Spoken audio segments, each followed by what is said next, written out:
क्या आपने कभी नोटिस किया है कि हमारे पास सब कुछ है पर अंदर से लगता है कुछ तो कम है। कभी लगता है पैसे कम है तो कभी लगता है टाइम कम है, कभी लगता है लोग नहीं समझते, और अगर सब कुछ मिल गया तो ऐसे लगता है कि हम कंप्लीट नहीं हैं। और ये कुछ कम है वाली फीलिंग डिफॉल्ट मोड बन गया है। सब कुछ मिल रहा है पर सेटिस्फैक्शन नहीं है। हमारी ब्रेन को ऐसी ट्रेनिंग मिल गई है कि क्या नहीं पे वो ऑटोमेटिकली फोकस करना शुरू कर देता है। और अगर ब्रेन को हम ट्रेन करते हैं नेगेटिव पे फोकस करने के लिए, तो क्या हम उसको पॉजिटिव पे फोकस करने के लिए ट्रेन कर सकते हैं? The answer is yes, through a very simple emotion, and that is what we are going to talk about today, gratitude.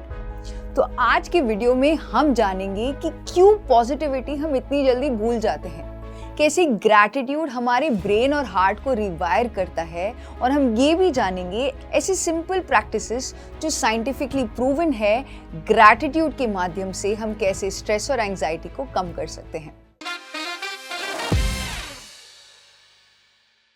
Interestingly, Bharat has always practice gratitude.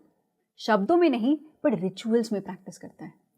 आरती हो, गुरु पूर्णिमा हो या पोंगल हो, ये ट्रेडिशंस ही नहीं है, ये न्यूरल ट्रेनिंग्स है ह्यूमिलिटी, सेफ्टी और कनेक्शन के लिए।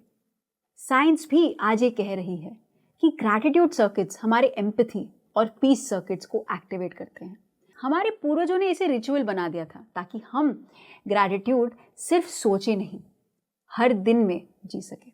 हमारे 24 आवर्स में हर दिन कुछ अच्छा होता है एंड कुछ नॉट सो अच्छी चीजें होती है, लेकिन हमारा ब्रेन ये नॉट सो अच्छी चीजें ज्यादा याद रखता है और अच्छी चीजें थोड़ा कम।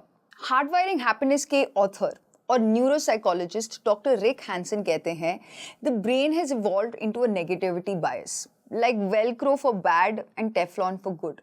यानी कि अगर कोई आपको प्रेज करता है या कोई अगर आपको क्रिटिसाइज करता है, तो हम ज्यादातर वो चीजें याद करते हैं जहां पर हमारी क्रिटिसिज्म हुई है, और प्रेज जैसी चीजें जल्दी ही हम भूल जाते हैं।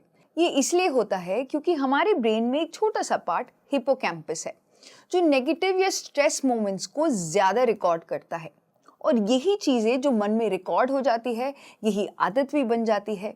और ये डिफॉल्ट मोड नेटवर्क, हमारी आदतें बैकग्राउंड में जो चलती रहती है, हमारे पुरानी मेमोरीज को ही रिपीट करती रहती है। और रिजल्ट क्या होता है? हम रिएक्ट ज़्यादा करते हैं और तेज़ी से करते हैं और रिस्पॉन्ड कम। ब्रेन के लिए तो ये एक सर्वाइवल टेक्निक था, पर हमारे लिए आज के दिन में वो बन गया है स्ट्रेस। जब हम ग्रैटिट्यूड प्रैक्टिस करते हैं तो हमारे हिपोकैम्पस को हम रीट्रेन करते हैं ताकि अब वो सिर्फ ट्रॉमा को नहीं, अच्छे मेमोरीज को भी स्टोर कर सके। जब आप एक पॉजिटिव इमोशन को सिंसियरली फील करते हैं, न्यूरॉन्स साथ फायर करते हैं और नए सर्किट्स बनते हैं। इसको कहते हैं हेबियन लर्निंग में neurons that fire together wire together. University of Wisconsin के प्रोफेसर डॉक्टर रिचर्ड डेविडसन ने देखा है कि जब हम ग्रैटिट्यूड को प्रैक्टिस करते हैं, हमारा लेफ्ट प्रीफ्रंटल कॉर्टेक्स स्ट्रांग हो जाता है। ये ब्रेन का वही पार्ट है जो फोकस और इमोशनल रेगुलेशन का सेंटर है। जैसे ट्रैफिक में कोई सडनली बीच में आ जाए और आप रिएक्ट करने लग जाए और आप सोचो चलो कोई बात नहीं, वेट करता हूँ, एटलीस्ट ट्रैफिक और बढ़ेगा तो नहीं, तो आपका ब्रेन तुरंत सर्वाइवल मोड से सोल्यूशन मोड में शिफ्ट कर जाता है। आपका हार्ट और आपका ब्रेन हर सेकंड सिग्नल्स एक्सचेंज करता है। जितने सिग्नल्स आपका हार्ट आपके ब्रेन को भेजता है वो ज़्यादा है, और जो ब्रेन हार्ट को भेजता है वो सिग्नल्स कम है। यानी कि आपका हार्ट कितना ज़्यादा एक्टिव है, ये जानिए। ग्रेग ब्रेडन ने रेजिलियंस फ्रॉम द हार्ट में कहा कि जब हम 1 मिनट में केवल 6 ब्रेथ लेते हैं, यानी कि स्लो ब्रीदिंग करते हैं, हमारा हार्ट और हमारा ब्रेन सिंक में आ जाता है। इस स्टेट को कहते हैं हार्ट ब्रेन कोहेरेंस। ब्रेडन लिखते हैं, द की टू रेजिलियंस, जो हम रेजिलियंस चाहते हैं हमारे लाइफ में, उसकी शुरुआत होती है हमारे दिल से।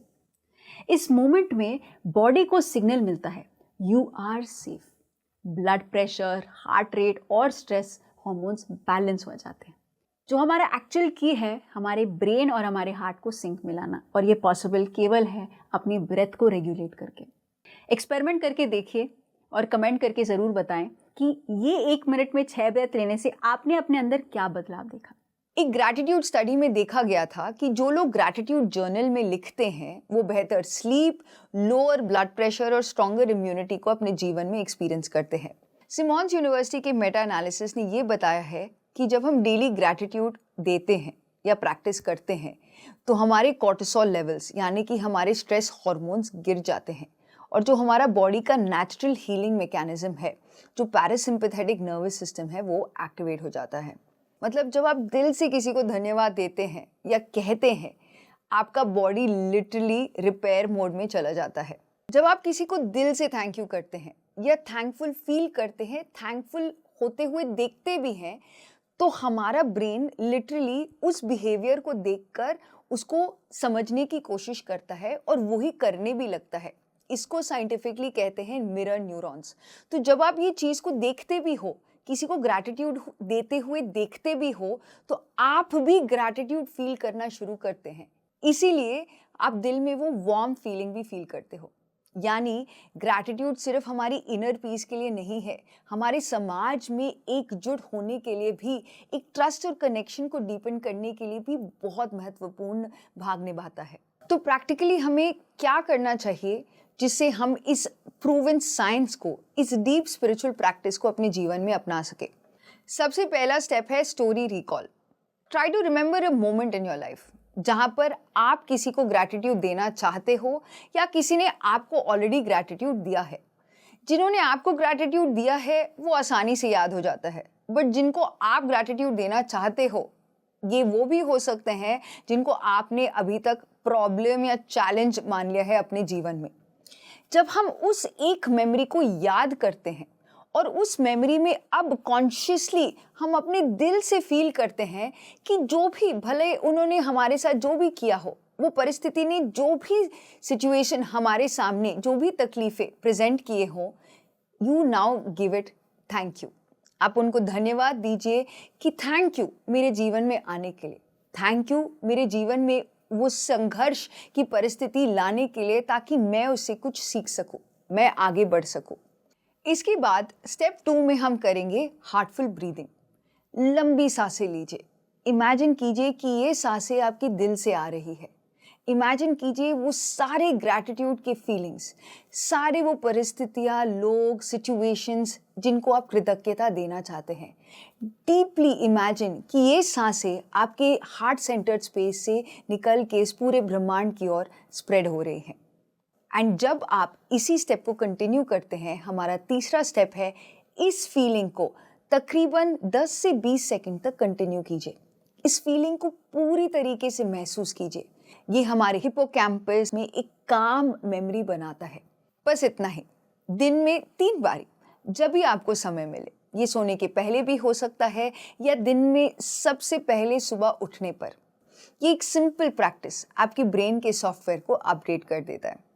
साइंस और स्पिरिचुअलिटी दोनों कहते हैं जब हम ग्रैटिट्यूड का प्रैक्टिस शुरू करते हैं, फियर रिलेटेड जो भी आदतें हैं हमारी, वो भी धीरे धीरे छूटने लगती हैं। ये एक इमोशन नहीं है। ग्रैटिट्यूड हमारे जीवन में ट्रांसफॉर्मेशन लाता है। और जब आप एक सेफ्टी स्पेस से, not out of fear but एक सेफ स्पेस से जब आप कार्य करना शुरू करते हैं, तो वहाँ पर सही मायने में क्रिएशन होना शुरू होता है। नेक्स्ट टाइम आपकी लाइफ में कोई भी ऐसे स्ट्रेसफुल या not so happy situation create हो जाए, तो बस एक पॉज लीजिए, एक लंबी सांस ले और दिल से बोले धन्यवाद। इस बार क्या ख्याल है में हमने कुछ नया ट्राई किया। हमें ज़रूर बताएं कमेंट्स में कि आपको कैसा लगा। इस एक्सप्लेनर सीरीज में हम एक एक टॉपिक में डीप डाइव करेंगे ताकि आप स्पिरिचुअल साइंस को बहुत आसानी से समझ सके, ध्यान को अपने लाइफ में इंटीग्रेट कर सके। ज़रूर हमें सब्सक्राइब करें और कमेंट करके ज़रूर बताएं कि आप अगला टॉपिक क्या देखना चाहते हैं और क्या टॉपिक्स हम कवर करें इस सीरीज़ में। सब्सक्राइब करना आपके लिए फ्री है, लेकिन हमें बहुत बहुत हेल्प मिलता है, बहुत सपोर्ट मिलता है। हम फिर मिलेंगे अगले एपिसोड में एक नए टॉपिक के साथ। Thank you.